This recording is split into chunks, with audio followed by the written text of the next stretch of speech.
Welcome to October Horrorfest, motherfuckers. I'm Freddy Krueger, and tonight we're looking at Scream 4. Yep, there's another one. And this one, it has fucking Emma Roberts and a bunch of motherfuckers come back to deal with Ghostface yet again. Who's playing them this time? Why don't you just watch the fucking movie?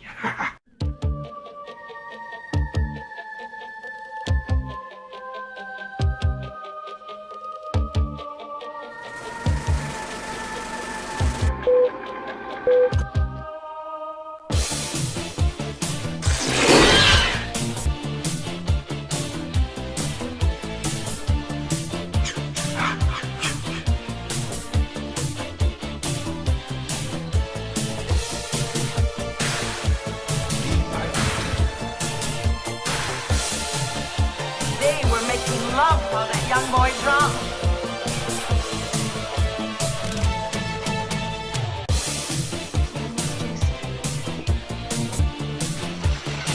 Trick or treat, motherfucker.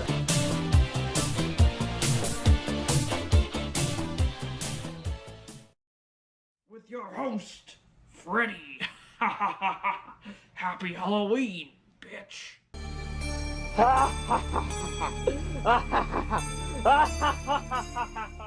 What's up, peeps? Back with another Scream movie. This time I'm checking out Scream 4 with Kirby.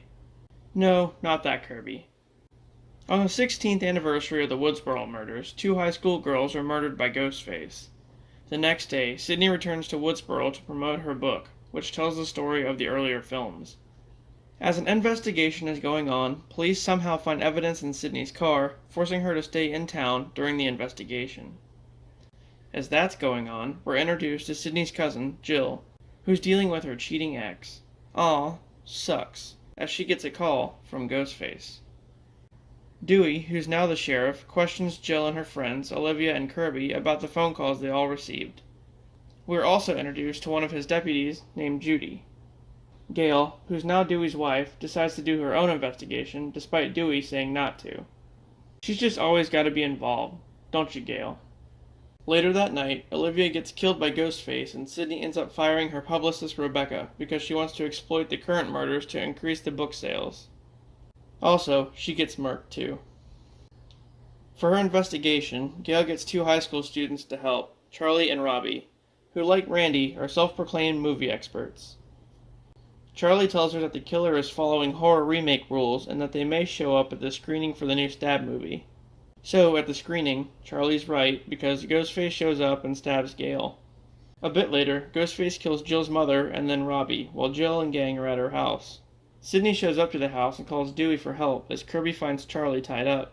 But after she unties him, he stabs her, revealing himself as Ghostface. Then, Sidney confronts Charlie and is attacked by a second Ghostface, who turns out to be Jill. Surprise, motherfucker! Jill explains her motive as being jealous of Sidney's fame and wants to be a sole survivor of the current murder spree to get the same fame, blaming the murders on one of the teens, Trevor. Then, in a twist, Jill kills Trevor and Charlie, wanting the fame for herself. Suddenly, Dewey barges in, and Sidney and Jill get taken to the hospital. Once there, Jill finds out that Sidney's still alive and goes to finish the job before she can out Jill as the killer. However, she gets stopped by Dewey, Gail, and Judy. The tables quickly turn as Jill holds Gail at gunpoint. Sidney comes in and saves the day, however, shocking her with a defibrillator. And then she tells Jill, "You forgot the first rule of remakes, you don't fuck with the original." Jill does the typical jump up thing that all the killers do, and Sidney shoots her in the chest, killing her. The end. Well, this one was pretty good. I liked it a lot better than 3, and Sidney didn't shoot Jill in the head. Shocker. Haha, shocker. Get it? Anyway, yeah, I like the characters in this one. Kirby especially. Oh, and guess what? She's not dead. I will say that Jill's motive was kind of stupid, though. Oh yeah, and then one of the Culkins was in this one. Alright guys, that does it for this one. Join me on the next episode as we take a look at I Know What You Did Last Summer. I'll see you then.